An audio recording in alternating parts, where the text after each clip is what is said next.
Halo rekan-rekan semua, kali ini kita akan diskusi ini tips untuk penjual ataupun pembeli. Ya, ini berkaitan dengan DP, down payment. Jadi kalau kalian sudah sepakat ya terjadi jual beli itu biasanya pembeli itu memberikan DP atau sejumlah uang yang disebut DP atau down payment kepada penjual. Nah, kenapa kok harus ada DP ini? Karena jual beli rumah ini kan ada prosesnya ya, ada prosesnya itu apa? Prosesnya itu adalah ketika kamu sudah deal, maka nanti kan ada proses-proses di notaris ya, seperti misalnya nanti checking sertifikat, bikin akta jual beli dan sebagainya. Nah, itu kan butuh proses ya, bisa seminggu, bisa 2 minggu kan seperti itu. Nah, makanya diperlukan DP. DP itu untuk mengikat. Nah, tapi ada beberapa hal yang membuat orang itu kalau DP aja ya, misalnya cuman DP-nya itu ditulis di kwitansi saja, yaitu bermasalah di kemudian hari. Ya, karena apa? Tidak dirinci, tidak didetailkan perjanjian DP-nya itu seperti apa. Nah, ini kita akan diskusi apa-apa saja yang perlu dicatat atau paling enggak ditandatangani kedua belah pihak lah, biar di kemudian hari apabila terjadi masalah itu tidak menjadi keributan DP ini gimana gitu kan ya. Misalnya nih, misalnya kamu DP, kamu sebagai pembeli DP ke penjual. Ya, ini rumahnya tak beli Pak atau Bu, ini tak kasih DP, kemudian dikasih kwitansi. Nah, ternyata ada masalah, sertifikatnya masalah. Nah, gimana kan? Peganganmu apa kan gitu. Atau misalnya sudah di DP plek gitu. Ternyata KPR-nya nggak disetujui nih. Pembeli KPR-nya nggak disetujui. Nah, ini terus nasibnya DP itu seperti apa? Kan seperti itu. Nah, makanya kita akan diskusi ya. Jadi kalau kita sudah deal kemudian DP ya, itu harus ada poin-poin yang disepakati karena membeli rumah ini dihadapkan dengan ketidakpastian ya. Ketidakpastian gimana? Karena kan ada prosesnya. Nah, selama proses seminggu atau 2 minggu ini semua hal bisa terjadi ya. Kalau nggak jadi beli terus nasibnya DP ini gimana? Ya itu harus disepakati oleh kedua belah pihak ya. Jadi prinsip yang pertama adalah selama belum ada DP jangan close penawaran. Itu prinsip yang pertama. Ya, maksudnya gimana? Ya, jadi kalau kamu ya ada penjual rumah, kamu sebagai penjual rumah, kemudian ada pembeli rumah datang ke kamu, kemudian kalian sepakat deal gitu. Ya, ya udah. Selama si pembeli ini belum ngasih kamu DP, ya tetap open penawaran. Karena semua hal bisa terjadi, ya. Semua hal bisa terjadi. Saya bahkan pernah itu karena saking percayanya antara penjual dan pembeli, komunikasinya baik, nggak ada DP, ya nggak ada DP, kemudian suratnya diserahkan ke notaris, ya suratnya diserahkan ke notaris, pas mau transaksi, ya ternyata ternyata ini yang pembeli ini katanya istrinya nggak suka rumah itu. Nah, pusing nggak? Kan gitu. Pusing nggak? Penjual udah wirawiri sana sini, udah melengkapi berkas-berkas, ya ternyata pembelinya istrinya katanya nggak suka rumah itu. Nah, makanya perlu DP ya. Selama belum ada DP, jangan close penawaran. Jadi kalau pembeli belum ngasih DP ke kita, buka, ada yang nawar, terima, kan gitu kan ya, karena belum ada DP, kan seperti itu. Kemudian yang kedua, DP harus ada batas waktunya. Nah, ini penting ya. Jadi, kamu sebagai penjual ya, itu harus ngasih ketegasan kepada pembeli. Ini DP ini berlaku berapa minggu atau berapa bulan ya. Kalau tidak segera dilunasi atau tidak segera bertransaksi, maka DP-nya terserah, disepakati aja, dianggap hilang atau dibalikin separuh atau apa gitu. Jadi, kalau nggak ada batas waktunya, repot ya. Repot sekali. Saya pernah ada kejadian. Jadi ceritanya ada orang cocok nih dengan rumahnya ini cocok ya. Oke, akhirnya deal ya. Deal akhirnya pembeli ngasih DP. Waktu itu rumah 2,4 miliar ya, rumah 2,4 miliar kalau nggak salah. Kemudian dikasih DP sekitar 20 juta atau 25 juta gitu, saya lupa. Nah, kemudian si pembeli ini mengajukan KPR ya.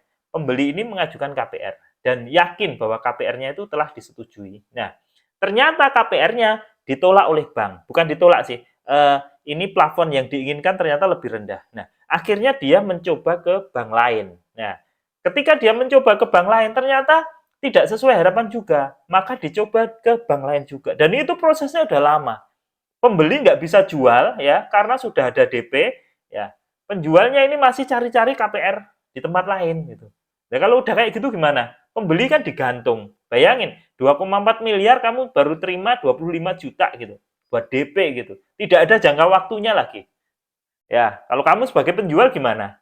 Makanya waktu DP kamu harus sepakati. DP ini berlaku berapa lama? Ya. Kalau sampai jangka waktu tidak segera dilaksanakan transaksi jual beli, impact-nya apa? Ya, konsekuensinya apa? Harus kamu perjelas. Kan gitu. Yang kedua adalah konsekuensi gagal bayar. Ya, konsekuensi gagal bayar itu gimana? DP ini harus disepakati nih. Kalau gagal bayar gimana? Ya, kalau nggak jadi beli gimana? Harus kamu sepakati. Karena banyak kejadian, saya pernah juga menemui kejadian. Jadi beli rumah ya, sudah di DP ya, cash, jadi tidak KPR, jadi cash mau transaksi minggu depan kan gitu. Ya. Penjual ini sudah memberikan berkasnya ke notaris, pembeli juga sudah memberikan berkasnya ke notarisnya. Dicek sertifikatnya oke. Nah, ternyata menjelang hari H, nah ini pembeli membatalkan transaksinya, nggak jadi beli. Nah, kalau udah gitu gimana? Dan pembeli minta uang DP-nya dikembalikan. Karena bagi pembeli merasa bahwa, oh itu DP itu hanya uang titipan. Sementara bagi penjual, kalau DP-nya ini sudah di saya, ya hilang. Itu karena bukti tanda jadi. Nggak bakal ketemu, rame akhirnya. Yang benar siapa? Ya nggak ada. Akhirnya ya harus sepakat gimana gitu. Karena ini adalah nggak ada kesepakatan di sebelumnya. Kalau nggak jadi beli gimana? Jadi kamu harus tegas. Baik kamu sebagai pembeli ataupun penjual harus tegas. Ketika ada DP ya, ini harus ada konsekuensinya. Kalau nanti ternyata nggak jadi gimana? Tulis konsekuensinya. Ya, misalnya kalau nggak jadi DP-mu hilang, oke, gitu. Kalau nggak jadi DP-mu balik separuh, harus ada sepakatannya. Ya, kalau nggak ada kesepakatannya, bingung nanti. Kalau nggak jadi, bingung. Karena membeli rumah itu dihadapkan pada ketidakpastian. Bisa jadi hari ini iya, besok tidak, itu banyak kejadian seperti itu. Oke. Kemudian adalah yang selanjutnya adalah kelengkapan persyaratan jual beli. Nah, ini penting banget. Ini penting banget. Nah, saya pernah ada kejadian gitu ya. Ada kejadian. Jadi ini sudah sepakat nih, penjual sama pembeli ini sudah sepakat. Penjual sama pembeli sudah sepakat dan itikatnya baik semua. Semua udah akhirnya udah DP ya, DP tapi untung waktu itu saya sudah punya pengalaman sehingga saya kasih poin-poinnya ya. Sudah sepakat, kemudian datanglah mereka ke notaris ya. Ketika sampai di notaris dimintain persyaratan kan tentunya, persyaratan penjual, persyaratan pembeli gitu loh. Nah, ternyata si penjual ini sudah bercerai. Nah, dan kemudian si notaris ini meminta untuk persetujuan dari istrinya karena ini termasuk harta gonogini dan sebagainya lah. Intinya istrinya harus ikut menyetujui, istrinya yang dicerai ini harus ikut menyetujui. Nah, suami ini nggak bisa ya, karena nggak tahu mungkin ada alasan apa ya, jadi nggak bisa karena oh gini gini gini gini gini akhirnya apa ya, engel-engelan, jadi transaksinya nggak jadi gitu loh, karena si suami tidak mau menghadirkan istrinya yang sudah cerai, yang sudah statusnya cerai tadi ya, sementara dia sudah menerima DP, tetapi kan kita sudah pagari dulu sebelumnya, bahwa nanti kalau kelengkapannya nggak benar, maka pembeli konsekuensinya apa ya, kalau kelengkapannya yang kurang di sisi penjual, maka konsekuensinya apa, berapa lama diberi waktu untuk melengkapi kelengkapan-kelengkapan tersebut, kan seperti itu. Nah, jadi itu harus clear. Jadi harus clear ya. Jadi kalau kamu deal rumah kemudian pembayaran DP harus clear, jangka waktunya berapa lama ya. Kemudian konsekuensinya jika gagal transaksi seperti apa, dan jika dokumennya tidak lengkap dari sisi pembeli ataupun penjual, itu kelengkapannya berapa lama, dan kalau tidak bisa melengkapi konsekuensinya apa.